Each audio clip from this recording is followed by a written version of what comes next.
Hello welcome back to light recipes. நம்ம இன்றைக்கி மிளகு தக்காளி கீரை மண்டி செய்ய போகிறோம். ஸோ ஒரு பஞ்ச் மிளகு தக்காளி கீரை, இதை அந்த லீவ்ஸ் எல்லாத்தையும் செப்பரேட் பண்ணி எடுத்துருங்க. நல்லா வாஷ் பண்ணிக்கோங்க. 200 ml கப்பில் நான் ஸ்க்ரேப்டு கோகோனட் எடுத்திருக்கேன். அதை 200 ml வாட்டர் போர் பண்ணி மிக்சியில் நல்லா அடிச்சுக்கிட்டு அதை ஃபில்ட்ரு பண்ணிடுங்க. So coconut milk ready. 7 to 8 pieces of சின்ன வெங்காயம் கட் பண்ணிக்கோங்க. 3 பீஸ் ஆஃப் வரமிளகா. இப்போ நம்ம தாளிக்கிறதுக்கு அரை உளுந்து, கடுகு, அரிசி களைஞ்ச தண்ணி 200 ml எடுத்து வச்சுருக்கேன், குக்கிங் ஆயில், சால்ட். ஸோ இப்போ நம்ம ஸ்டவ் ஆன் பண்ணி கடாயை வச்சுருங்க. ஒரு 4 to 5 டீஸ்பூன்ஸ் ஆஃப் ஆயில் போர் பண்ணிக்கோங்க. ஸோ ஒன்ஸ் ஆயில் ரெடி ஆனோன்னே நம்ம இப்போ சீசனிங் பண்ணலாம். சீசனிங் பண்ணுறதுக்கு கடுகு, மஸ்டர்ட் சீட், அரை உளுந்து, புரோக்கன் உருத் தால்,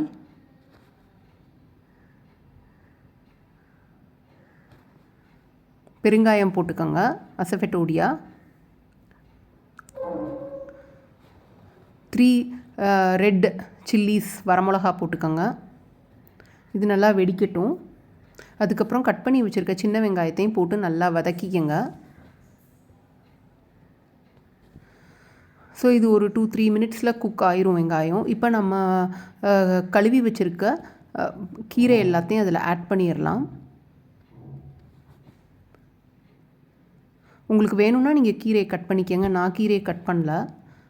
ஸோ இதை நல்லா மிக்ஸ் பண்ணி விட்டு நல்லா வேக விடுங்க இந்த கீரையை.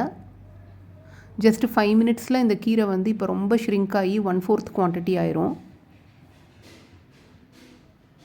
ஸோ இந்த மிளகு தக்காளி கீரையும் தேங்காய் பாலும் காம்பினேஷன் நம்ம ஹெல்த்துக்கு ஜென்ரலி ரொம்ப நல்லது. ரைஸ்லலாம் நம்ம மிக்ஸ் பண்ணி சாப்பிட்டோம்னா நம்ம வயிற்று புண்ணுக்கு நல்லது, நமக்கு குளிர்ச்சியும் கொடுக்கும். இப்போ பாருங்கள், கீரை நல்லா 1/4 சுருங்கிருச்சு. இப்போ நம்ம அரிசி களைஞ்சிருக்க தண்ணியை அதில் ஊற்றிடுவோம். ஊற்றிட்டு ஒரு சிம்மில் இருக்கதை இப்போது நீங்கள் ஃபுல் ஃப்ளேமுக்கு கொண்டு வாங்க. இப்போது இது ஒருக்கா பாயில் ஆயிடுச்சுன்னா நீங்கள் சிம்முக்கு டர்ன் பண்ணிவிட்டு இதை மூடி போட்டு ஒரு 10 மினிட்ஸ் வேக விடுங்க. 10 மினிட்ஸ் வெந்துருச்சுன்னா கீரை நல்லா சாஃப்டாக வெந்துடும். இப்போ பாருங்கள், கீரை நல்லா சாஃப்டாக வெந்துருச்சு. இப்போ நீங்கள் ஸ்டவ்வை ஆஃப் பண்ணிவிட்டு இந்த கோகோனட் மில்க் 200 ml வரும். இந்த கோகோனட் மில்க்கு இதை நீங்கள் அதோடு ஆட் பண்ணிடுங்க. கண்டிப்பாக நீங்கள் ஸ்டவ் ஆஃப் பண்ணிவிட்டு தான் கோகோனட் மில்க் ஆட் பண்ணணும்.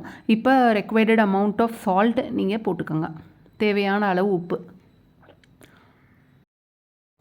இப்போ மிளகு தக்காளி கீரை மண்டி ரெடி. நீங்கள் நல்லா ரைஸில் போட்டு சாப்பிட்றதுக்கு நல்லாயிருக்கும், வித் எனி சப்ஜி சைட் டிஷ்ஷோட. ரொம்ப ஈஸியாக ப்ரிப்பேர் பண்ணிடலாங்க.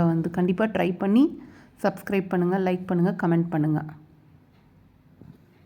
ரொம்ப ஹெல்த்தியான ரெசிபி. மிளகு தக்காளி கீரையில் உள்ள ஃப்ரூட் ரைப்பன் ஒரு அன்ரைப்பன் இருந்ததுன்னா அதையும் நீங்கள் மண்டி செய்கிறதுக்கு யூஸ் பண்ணிக்கலாம்.